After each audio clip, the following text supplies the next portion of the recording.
mga kasangkapan sa paggawa nito. Tinuhi mabuti ang biskwit na gagamitin sa paggawa nito.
Gumamit ng isang dilatang condensed milk.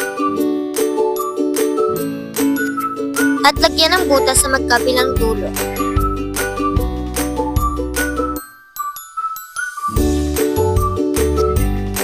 Ilagay ang condensed milk sa nadurog na biskwit at haluin ito.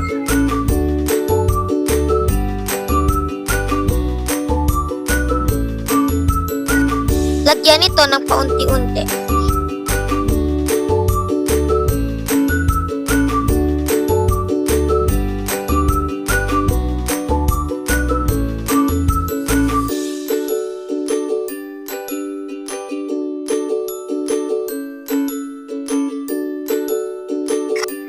Kapag naging ganda na ang kanyang consistency, maaari nyo nang simulan ang pagbibilog nito.